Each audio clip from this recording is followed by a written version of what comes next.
Hey everybody, I'm James Gunn. I'm the co-CEO of DC Studios. So as many of you know, DC has been disconnected in film and television for a long time. And it's one of, our jobs, mine and Peter's, is to come in and make sure the DCU is connected in film, television, gaming, and animation. That the characters are consistent, played by the same actors, and it works within one story. And if something is outside of that, like Matt Reeves' Batman or Todd Phillips' Joker or Teen Titans Go, that it is clearly labeled as DC Elseworlds, outside of the mainstream DCU continuity. Now, Peter and I have gotten pretty lucky in terms of the 4 projects that are coming out over the next year. First, we have Shazam! Fury of the Gods. Shazam has always been off kind of in his own part of the DCU, so he connects very well. That moves directly into The Flash, a fantastic movie that I really love that resets the entire DC universe. Then to move into Blue Beetle,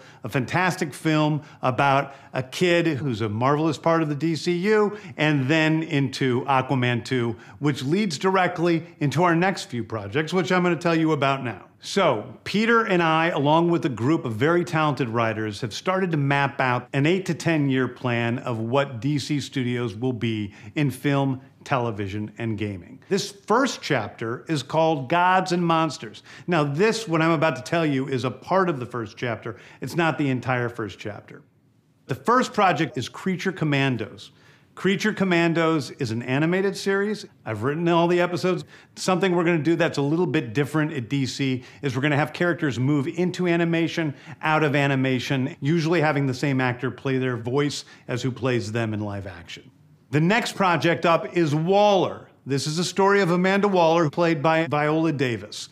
Viola Davis is going to team up with members of Team Peacemaker, and this is a story that's been created by Crystal Henry, who did Watchmen, and Jeremy Carver, who created the Doom Patrol. It is a fantastic story that's out of this world, and I can't wait for people to see it. Okay, next up is the big one, the true beginning of the DCU.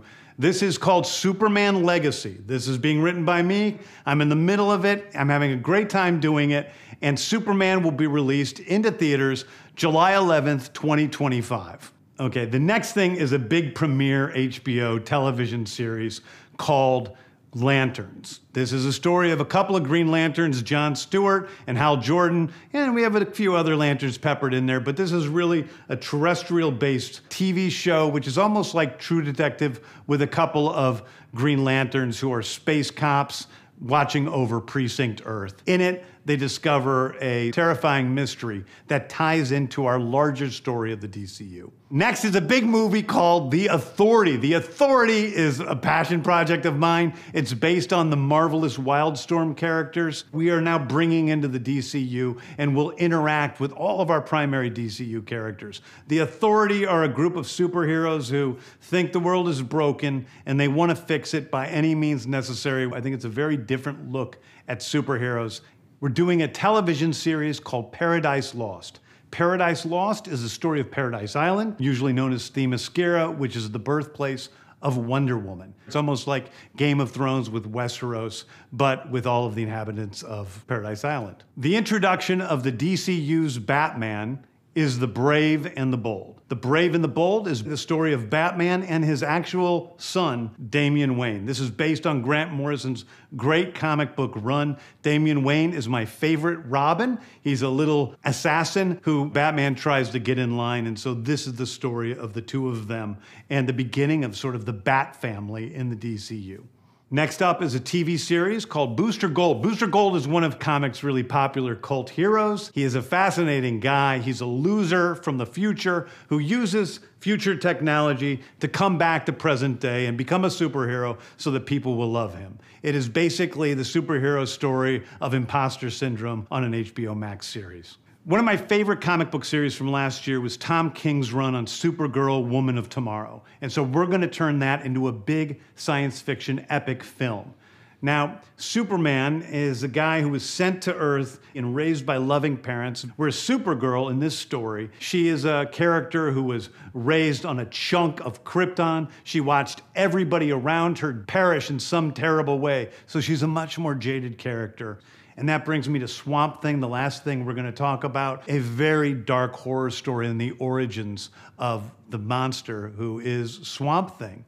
And although it's totally outside of the rest of the DCU, it will still feed into the rest of the stories. Anyway, those are the stories that I can tell you about right now. I've loved the DC characters since I was a child. They're incredibly important to me.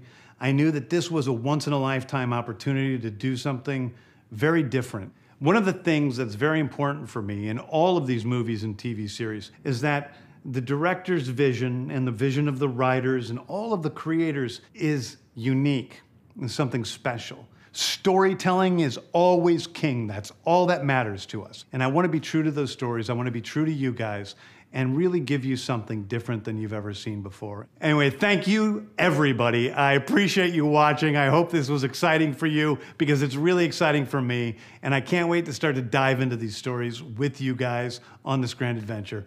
Thank you so much.